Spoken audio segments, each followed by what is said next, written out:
तो एक लाठी और कंबल को लेकर चले जाते हैं मरघट में। अब आप जो है अंदाजा लगाना कि राजा से हरिश्चंद्र हरिया बन गए और हरिया से आज मरघटिया बन गई। भैया समय को बदलने में जरा भी देर नहीं लगती है, ये ध्यान रखना। समय को बदलने में राजा से हो गए भिखारी, समय तेरी बलिहारी। समय को बदलने में जरा भी देर नहीं लगती है। आज हरिश्चंद्र जो पहुंचे मरघट में, एकादशी का व्रत आ जाता है। ब्राह्मणी के कहने से मैया तारा ने रोहितास को बागों में फूल लेने के लिए भेज दिया। बेटा रोहितास सुंदर सुंदर फूलों को तोड़ता है, रख लेता है।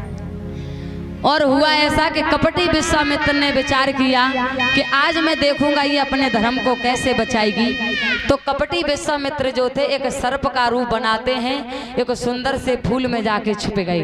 बेटा रोहितास जो था फूलों को तोड़ता है, रख लेता है, तोड़ता है, रख लेता है।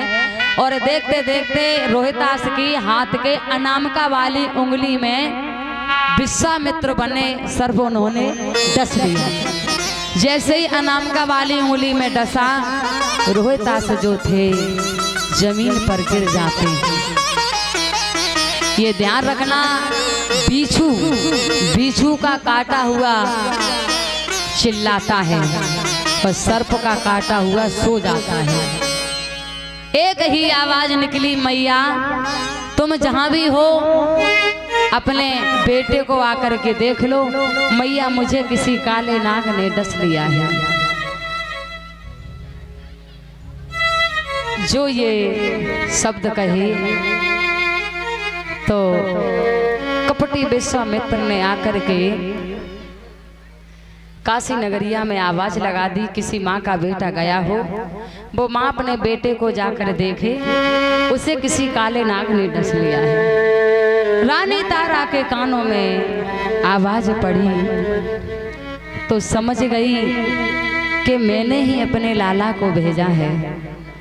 पागलों की तरह रोने लगी और ब्राह्मणी से जाकर के पूछा कि हे ब्राह्मणी माता, मेरे बेटे को किसी काले नाग ने डस लिया है, मैं अपने बेटे को देखने के लिए जा सकती हूँ?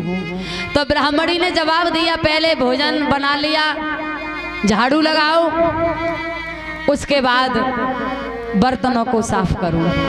जब ये काम हो जाए जब जाना और लौट के जल्दी आना। भैया दूसरे की तावेदारी करने से अपनी खुद की नौकरी 100 गुनी अच्छी है, चाहे उसमें नफा कम हो। दूसरे के यहाँ नौकरी करने से अपनी खुद का कोई कारोबार खोलो, वो बहुत अच्छा है। सारा काम जब रानी ने कर दिया, उसके बाद जब गई बाग में तो बेटा रोड पर पड़ा हुआ है, झाड़ियों के पास, मुंह से झाग निकल रहा है, आवाज नहीं दे रहा। शरीर जो था वो नीला पड़ने लगा क्योंकि जहर फैलने लगा बेटा के अंग अंग में। रानी तारा ने अपने बेटा कन्हैया रोहितास को गोद में उठाया और ये कहा, लाला तू एक बार मुझे बता देता, तू भागता हुआ बेहोशी हालत में घर आ जाता, लेकिन लाला मैं यहाँ कौन सी तेरी दवाई करूंगी और तेरे मुंह से झाग निकल रहा है, मैं अब तुझे कहाँ ले जाऊं और कैसे तुझे कहाँ दिखाऊं? रोने लगी। लेकिन बेटा जो है ना वो माँ के चेहरे पर अपना हाथ रखता है और ये कहता है कि मैया तू चिंता मत कर, अब मेरी दवाई कराने की जरूरत नहीं है, क्योंकि मेरा जो समय है ना, ये समय मेरा अंत आ चुका है। और जो मरता है वो वही मरता है जो जन्म लेता है। तू एक बार मुझे पुचकार के और अपनी गोद में बिठा ले, मैं मैया वादा करता हूँ कि मैं तेरे पास लौट करके जरूर आऊंगा। जब मैया ने इतने शब्द सुने तो मैया का हृदय भर आता है और कहती है कि कन्हैया अगर मेरा कोई दूसरा लाल होता तो उसके सारे में अपना जीवन काट देती, लेकिन तेरे अलावा मेरा कोई दूसरा बेटा नहीं है। और गोद में बिठा के मैया कहती है कि तू ज्यादा नहीं, एक बार हमसे बोल दे कि मैं तेरी माँ हूँ और तू मेरा बेटा है। तो मैया बेटा से कहती है कि प्राणन प्यारे बेटा मोसे मैया कही बोल, प्राणन प्यारे बेटा मोसे मैया कही बोल, मोसे मैया कही बोल, लाला अखियां तो खोल, मोसे मैया कही बोल, लाला अखियां तो खोल, प्राणन प्यारे बेटा मोसे मैया कही बोल, प्राणन प्यारे बेटा मोसे मैया कही बोल।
जवाब दिया कि लाला मैं तेरे बगैर तो इस दुनिया में नहीं जी सकती। उसी समय बाघ की मालिन आ जाती है और मैया वहाँ बहुत रुदन विलाप करती है। बाघ की मालिन आ जाती है। बाघ की मालिन ने ये कहा कि बहन अगर आप इस बच्चे का अंतिम संस्कार नहीं करोगी तो इस बच्चे की लाश फट जाएगी, आप इसका ले जाकर अंतिम संस्कार कर दो। अच्छा 12 समय ऐसा समय भगवान किसी को भी ना दे। जब उसने ये कहा कि अंतिम संस्कार कर देना तो मैया तारा रो तो वैसे भी रही थी। बाघ की मालिन से रो करके बोली कि बहन मेरे पास इतना नहीं है जो हम अपने बेटे के लिए कफन भी मंगा लें, इतना नहीं है और मैं अपने बेटे का अंतिम संस्कार करूंगी कैसे। तो उसने सलाह दी कि बहन कुछ भी करना लेकिन बेटे का अंतिम संस्कार तो करना पड़ेगा। उसने तारा ने अपनी आधी साड़ी को फाड़ा, कौन सी जो साड़ी पहले हुई थी उस आधी साड़ी को फाड़ा। ऐसी मुसीबत भगवान किसी के ऊपर माँ के ऊपर न डाले। उस आधी साड़ी को फाड़ने के बाद और अपने बेटे के ऊपर डाल दिया कफन के रूप में। जब कफन के ऊपर रूप में डाला और जो आधी साड़ी बची हुई थी उसको मैया ने खुद लपेट लिया। अच्छा जिस माँ का एक ही बेटा होता है ना उसको ऐसा लगता है कि दुनिया में कुछ हमारा अब रहा ही नहीं, क्योंकि जो दौलत थी मेरा बेटा वो तो चला गया। अब हम रहूं तो किसके सारे, अब मेरा भी जीवन खत्म है। और ऐसे जीने से होगा क्या, जिसकी गोद से तोता ही चला गया हो तो ऐसे जीवन से होगा क्या। देखो इस दुनिया में गम तो बहुत हैं और सुख बहुत कम है। आज वो मैया ने जब आधी साड़ी बेटे के ऊपर कफन के रूप में डाली और लेकर के चली, तो कवि ने कल्पना की है कि इस दुनिया में गम बहुत हैं लेकिन सुख नहीं है। लिखा है